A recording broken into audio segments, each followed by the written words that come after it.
Welcome back. If you're just joining us, you're watching the news at 10 on Channels Television. A reminder of our top stories.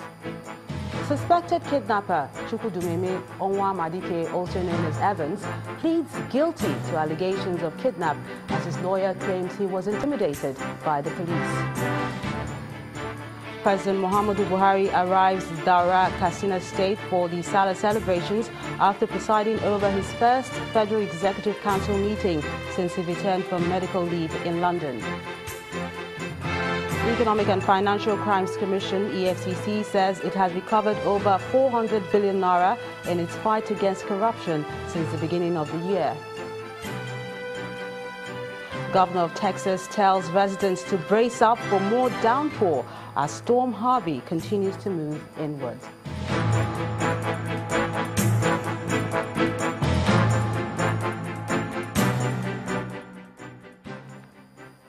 For more on our top stories and others, please visit our website.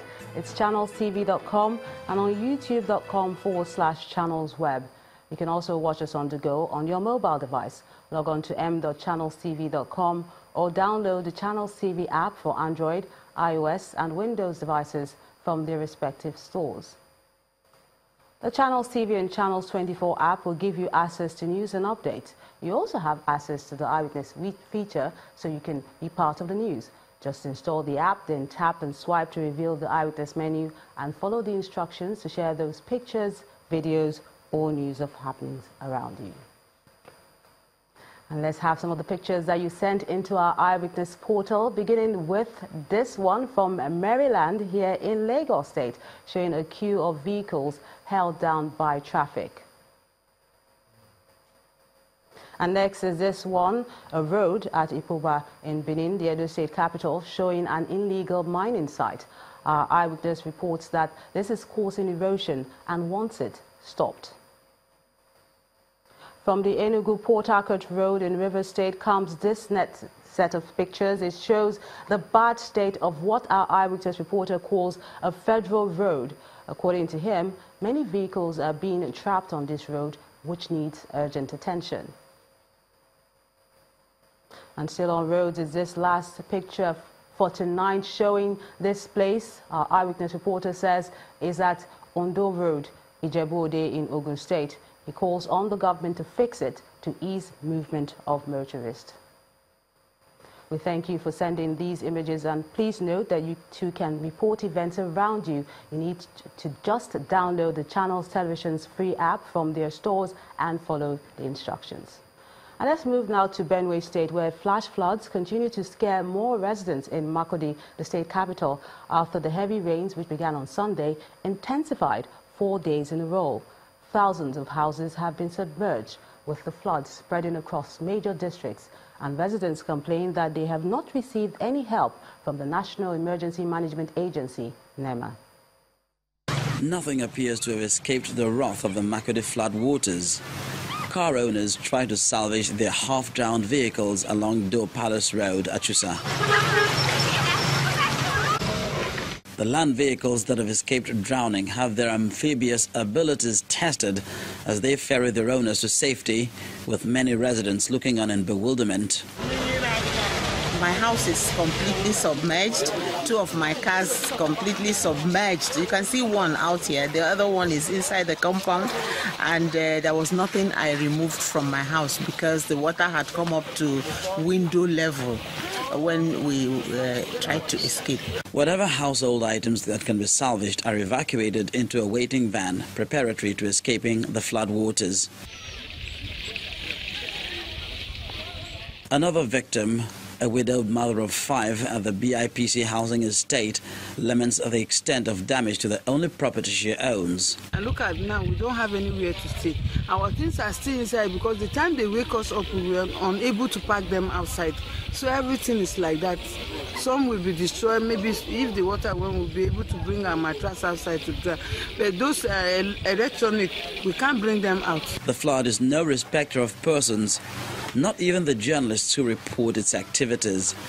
The media village where most journalists live with their families is also overrun. In fact, if not for intervention from neighbors who alerted us, would have probably got drowned in the room.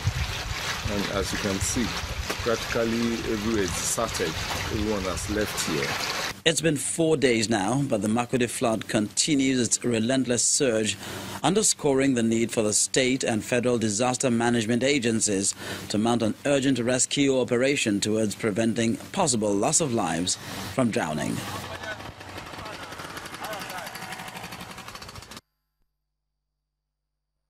Let's move over to our Abuja studios where Maokwe is standing by.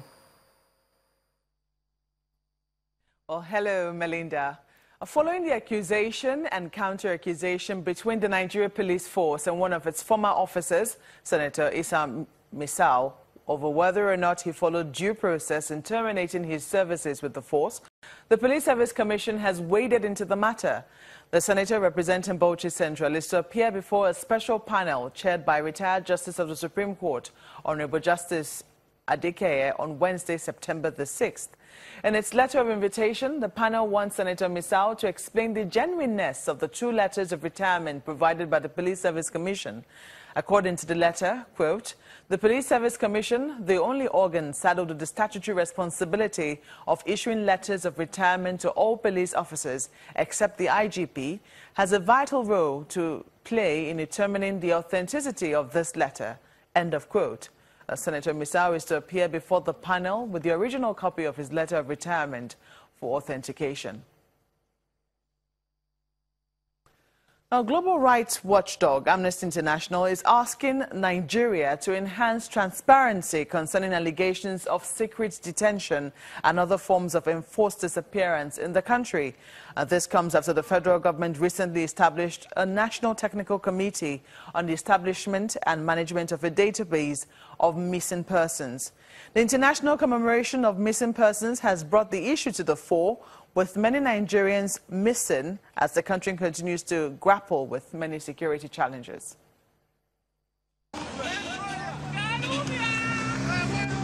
A war on extremists not yet won.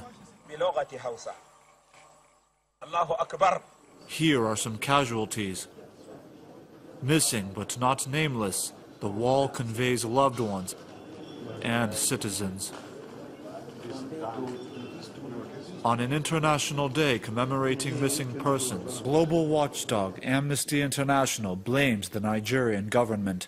Enforced disappearances are being used to instill fear into civilian population living in areas of our country, mostly affected by the conflict and insecurity. We fear that hundreds of people are being held in secret detention, a conduct prohibited under the International Convention for the Protection of All Persons from Enforced Disappearance. But here, representing the missing. A government committee establishing a missing persons database deems such assessments wrong, as insurgents and other non-state actors abduct countless persons.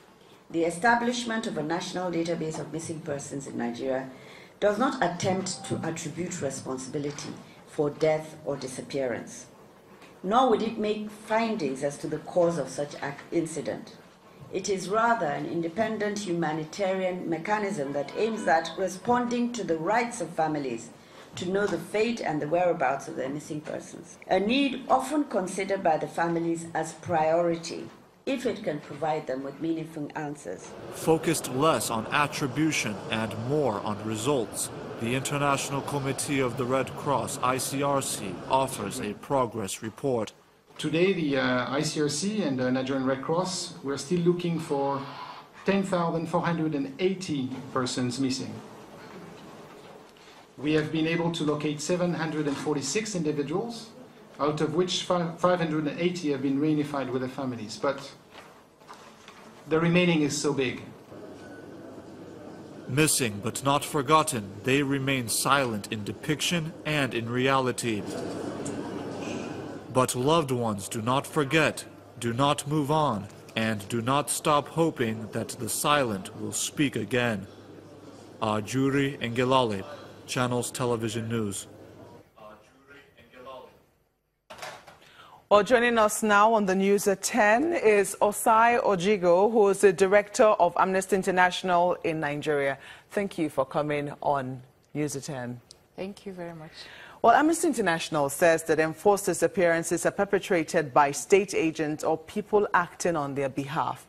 Are these the group of people that you're concerned about, the state agents? Yes, and that particular definition of enforced disappearance comes directly from Article 2 of the International Convention on persons who have suffered enforced disappearances. So that's the international standard definition for that. And usually it's looked at state agents because they have a responsibility to secure life and property. And sometimes when people are taken from their homes, even by groups who are unknown, because often they will not come in uniforms, there's a responsibility on the state to ensure that it can investigate and find out what really happened. Now, but considering all we now know about Boko Haram and abductions, would you say that this is a complete definition? It is a complete definition because often people are sought out because of some allegation or on suspicion of a particular crime. What we're asking for is that people need to know what it is they're being charged for, why they're being taken away, and information left for their family members so that they can trace them and actually have access to them, especially if they've been charged for a crime. They need access to lawyers and they need access to resources which the justice system can provide for them. In other words, it doesn't quite concern abductions or kidnappings, as the case might be? No, not at all. You're not broadly concerned with missing persons? No. For us, we are looking more in terms of how is this being used as a tool to oppress and as a tool to use illegal means to get information. Why do you think that the authorities, say Nigerian authorities, for instance, will be interested in ensuring enforced disappearances? Well, it's an obligation they have to be concerned about. Because when people are in their custody, they also have to look after them. And in this particular case, what the pattern we have seen is that often it's with specialized agencies, so like the SSS and SARS, and these agencies tend to want to operate outside of the law. And what we are saying is that we need to bring them within the law and ensure that the authorities actually have an eye on whatever they are doing. And that even in the fight against insurgency, there's no excuse. And this is something that they need to follow through. Well, thank you so much for coming on the News at 10. Thank you very much. Osai Ojigo is the director of Amnesty International in Nigeria. When the News at 10 returns, Imiringi, a Bayelsa community, calls government attention to the poor state of the only bridge linking it to other parts of the state 4 years after its collapse. Well, that's on Community Report. Do join us again.